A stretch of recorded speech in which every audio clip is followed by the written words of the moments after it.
তারা আসলে সব আছে খানা ফেলা খেয়ে চলেছে এই যুদ্ধ ভিতরে না ঘোষণা করলে ইসরায়েলের শেষ ইজ্জত নেওয়া যেত না। ইসরায়েল কি রাষ্ট্র বড় না? না, ইসরায়েল আর ফিলিস্তিন এই দুইটা সিয়ার আছে হামাস, এই দুটা ভাগ এটা দ্বন্দ্ব তো মূলত দ্বন্দ্ব হচ্ছে তোমার এই ধর্ম ব্যবসা।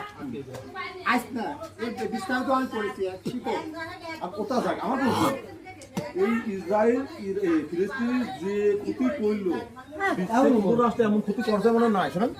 আর ইরান এই সুযোগ ধারণ দুয়াতে হ্যাঁ এই ট্রাম্প আর বেঈমান নেতাহু একেবারে স্তব্ধ মনে করেন। কিন্তু এই যুদ্ধবিরতি বন্ধ করার পরে ওরাকে পায়তারা করতেছে কখন এই সুযোগ কাজে লাগানো যায়। আর ইরান যদি এই থামারা না থামতো এই কদিন ইসরায়েল ফানা ফেললো আরো মুসলমান ধর্মবাদ দোষ আছে। দোষ কিরাম শুনবা ওই পাকিস্তানের ওই পূর্বে ওই বেলুস্তান দিয়ে ওই বর্ডার দিয়ে ইরানের যে বর্ডার ওখানে কিন্তু পাকিস্তানের সাথে যুদ্ধ চলতেছে। কার? ইরানের তাই ওটা ইরানের সাথে যুদ্ধ চলতেছে। ভাবে যুদ্ধ চলছে। হ্যাঁ, তোর তো ম্যাপ না দেখলে তুমি বুঝতে পারবে না। আফগানিস্তান তোমার সাইডে তোমার ভারত, তারপরে যে ইরান, তারপর লেবানন, ছোট ছোট যে লেবানন ইরাক দিয়ে ইরাকটা একটু বড়ই আছে, কিন্তু সীমানার দিক থেকে ইরানটা অনেকটাই বড়। ইরানটা কিন্তু ভারতের এতক্ষণ জায়গা না, ভারত তো বিরাট।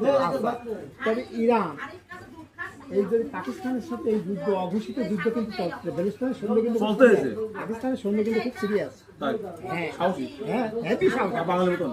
বাঙালিরা তো ভাই 7-8 হাত বেলুস্তানের এক একটা সৈন্য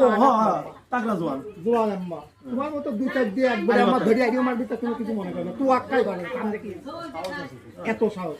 তারপরে ওই জায়গায় যুদ্ধ চলাকালীন এইটাও খামিনি সহ্য করতে না পারি তিন যে জায়গার থেকে আঘাত আনেছে এই ইসরায়েলের উপরে, ইসরায়েল 200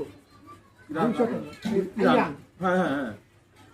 ওটা একটা যুদ্ধ করতেছে। আচ্ছা, তারপর নেতানিয়াহু বলেছে কি শুনবা, নেতানিয়াহু বলেছে যে এর জবাব কিন্তু আমি নেব। তো বলেছে জবাব যদি দেওয়ার পাল্টা যদি মনস্থাপ থাকে তাহলে করলি পারছে বা দেখাবো এই কথার উপরে বলেছে।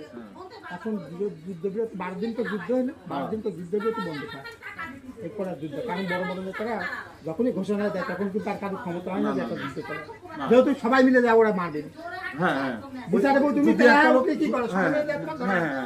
এই কথা শোনার পর মোটামুটি ধরে ইরান